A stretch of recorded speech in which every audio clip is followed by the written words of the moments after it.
Welcome everybody, this is Bilal and you are watching EduPark with Bilal. Do you want to learn English? If your answer is yes, then this is the right platform for you. On this channel, we will learn English from basic to advanced. We will start from basic and step by step we will move towards advanced English. So आज हम sentence structure से start करेंगे। जिस तरह से एक building है उसको बनाने के लिए भी हमें एक स्ट्रक्चर को फॉलो करना पड़ता है। एक बोर्ड मार्कर है, अगर इसको तैयार करना हो तो इसके लिए भी हमें एक स्ट्रक्चर को फॉलो करना होगा। इसी तरह से अगर हम एक सेंटेंस बनाना चाहते हैं तो उसके अंदर भी हमें उसके स्ट्रक्चर को फॉलो करना होगा। अब सेंटेंस स्ट्रक्चर की अगर डेफिनेशन देखी जाए तो arrangement of words in a sentence, यानी सेंटेंस जुमले के अंदर जो लफ्ज़ों की तरतीब है, पहले कौन सा लफ्ज़ आएगा उसके बाद कौन सा लफ्ज़ आएगा, this arrangement is called sentence structure. अब अगर हम इंग्लिश के सेंटेंस की बात करें तो इस पे अरेंजमेंट क्या होगी? इसकी अरेंजमेंट सबसे पहले इसमें सब्जेक्ट, उसके बाद वर्ब लगाएंगे और उसके बाद हम ऑब्जेक्ट लगाएंगे। जब भी सेंटेंस बनाना है हमने इंग्लिश का तो आपने ये चीज़ का ख्याल रखना है कि सबसे पहले हम सब्जेक्ट को ट्रांसलेट करेंगे, उसके बाद सेंटेंस में वर्ब को ट्रांसलेट करेंगे और उसके बाद हम ऑब्जेक्ट को ट्रांसलेट करेंगे। अब ये जानना बहुत अहम है कि सब्जेक्ट, वर्ब और ऑब्जेक्ट का एक सेंटेंस के अंदर जो है वो फंक्शन क्या है। तो let's discuss the function of subject, verb and object in a sentence. Subject क्या है? द डूअर और परफॉर्मर। वेरी सिंपल कि कोई भी शख्स या कोई भी चीज़ जो कोई काम परफॉर्म कर रही है किसी सेंटेंस में, जुमले में, उसको हम क्या कहेंगे? सब्जेक्ट कहेंगे। अगर इसकी डेफिनेशन देखी जाए, डूअर कहते हैं करने वाला। कोई भी इंसान जो काम करने वाला जुमले के अंदर सेंटेंस में मौजूद होगा उसको हम क्या कहेंगे? सब्जेक्ट कहेंगे। It may be a he, she, you और नाउन वलीद। ये ही, शी, इट या कोई नाउन कोई भी हो सकता है, कोई भी काम करने वाला पर्सन हो सकता है।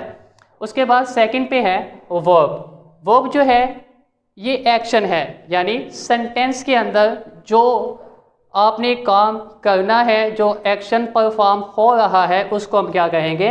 वर्ब कहेंगे, काम कहेंगे। अब यहाँ पे for example read, play, is, are and है, these are the examples of verb. अब आप ये भी पूछ सकते हैं कि जी इज़, आर, हैव तो जो है वो तो हेल्पिंग वर्ब्स हैं, वर्ब कैसे हो गया? तो इसको हम एक अलहदा से एक वीडियो के अंदर डिस्कस करेंगे। After it subject, verb and the last is object. Object क्या है? अब सब्जेक्ट ने कोई काम परफॉर्म किया है, उस काम को किसी न किसी ने रिसीव किया है, एक्शन रिसीवर कोई ना कोई होगा उस सेंटेंस के अंदर, तो उसको हम क्या कहेंगे? ऑब्जेक्ट कहेंगे। It may be any person और अ थिंग। अब जो वो एक्शन रिसीव हुआ है, वो एक्शन रिसीव करने वाला कोई पर्सन भी हो सकता है और कोई चीज़, कोई थिंग भी हो सकती है। यहाँ पे कुछ एग्जांपल्स हैं। I read newspaper. बेसिकली आज हम सेंटेंस स्ट्रक्चर को देख रहे हैं कि अगर हमने एक सेंटेंस बनाना है तो उसके अंदर हम जो है पहले कौन सा लफ्ज़ लगाएंगे और उसके बाद हम कौन सा लफ्ज़ लगाएंगे। This is the basic. तो आई रीड न्यूज़ पेपर। अब इसके अंदर आई जो है वो आई, मैं जो हूँ, मैं काम करने वाला हूँ। रीड यहाँ पे वर्ब होगा और न्यूज़पेपर क्या होगा? ऑब्जेक्ट होगा। बिल्कुल इसी सेंटेंस स्ट्रक्चर को फॉलो किया गया है कि सबसे पहले सब्जेक्ट, उसके बाद वर्ब और लास्ट पे क्या है? ऑब्जेक्ट है। अगर इसी सेंटेंस को हम उर्दू में ट्रांसलेट करें, आई रीड न्यूज़पेपर, मैं अखबार पढ़ता हूँ, तो यहाँ पे देखें मैं जो है, मैं काम करने वाला, मैं सब्जेक्ट हो गया। अब पढ़ना मेरा यहाँ पे क्या है? रीड, यहाँ पे पढ़ना मेरा काम है, वर्ब है, और उसके बाद क्या है? अखबार क्या है? ऑब्जेक्ट है। अब यहाँ पे अगर आप डिफरेंस देखें इंग्लिश सेंटेंस पे, उर्दू सेंटेंस पे, तो सबसे पहले यहाँ पे सब्जेक्ट है। इंग्लिश सेंटेंस में भी हम सबसे पहले सब्जेक्ट लगाते हैं, उर्दू में यहाँ पे क्या है? ऑब्जेक्ट, और लास्ट पे क्या है? वर्ब है। लेकिन जब भी हमने इंग्लिश का सेंटेंस बनाना है तो सबसे पहले हमने सब्जेक्ट, उसके बाद वर्ब और उसके बाद हमने क्या लगाना है, ऑब्जेक्ट लगाना है। इसकी लास्ट एग्जांपल है नबील प्लेज फुटबॉल।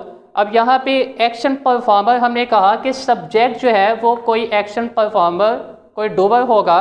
तो यहाँ पे नबील जो है, नबील काम करने वाला है, नबील प्ले करना उसका काम है, खेलना उसका काम है, वर्ब है, एक्शन है। और फुटबॉल, अब जो नबील ने जो काम किया है वो काम किस चीज़ ने रिसीव किया है, फुटबॉल ने। तो हमने कहा कि ऑब्जेक्ट जो है वो एक्शन रिसीवर होता है, वो कोई पर्सन भी हो सकता है और थिंग कोई चीज़ भी हो सकती है।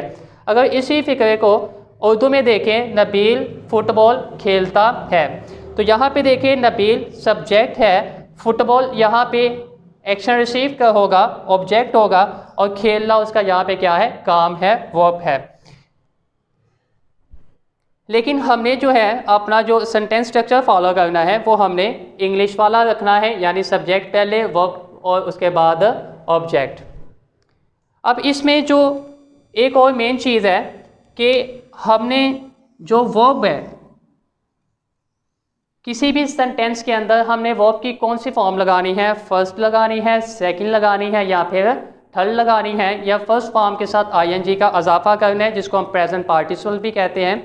तो ये अभी आपने इसके लिए परेशान नहीं होना, हम आइंदा आने वाली वीडियोस में इसको अच्छी तरह से डिस्कस करेंगे।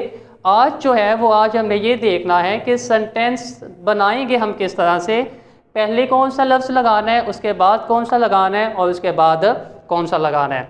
अब इस सेंटेंस स्ट्रक्चर में एक सबसे इम्पॉर्टेंट बात आपने याद रखनी है कि सेंटेंस जो है विदाउट सब्जेक्ट भी बन सकता है, विदाउट ऑब्जेक्ट भी बन सकता है, लेकिन विदाउट वर्ब सेंटेंस नहीं बन सकता। यानी वर्ब जो है वो किसी भी सेंटेंस का पार्ट्स एंड पार्सल यानी कि बहुत अहम हिस्सा है।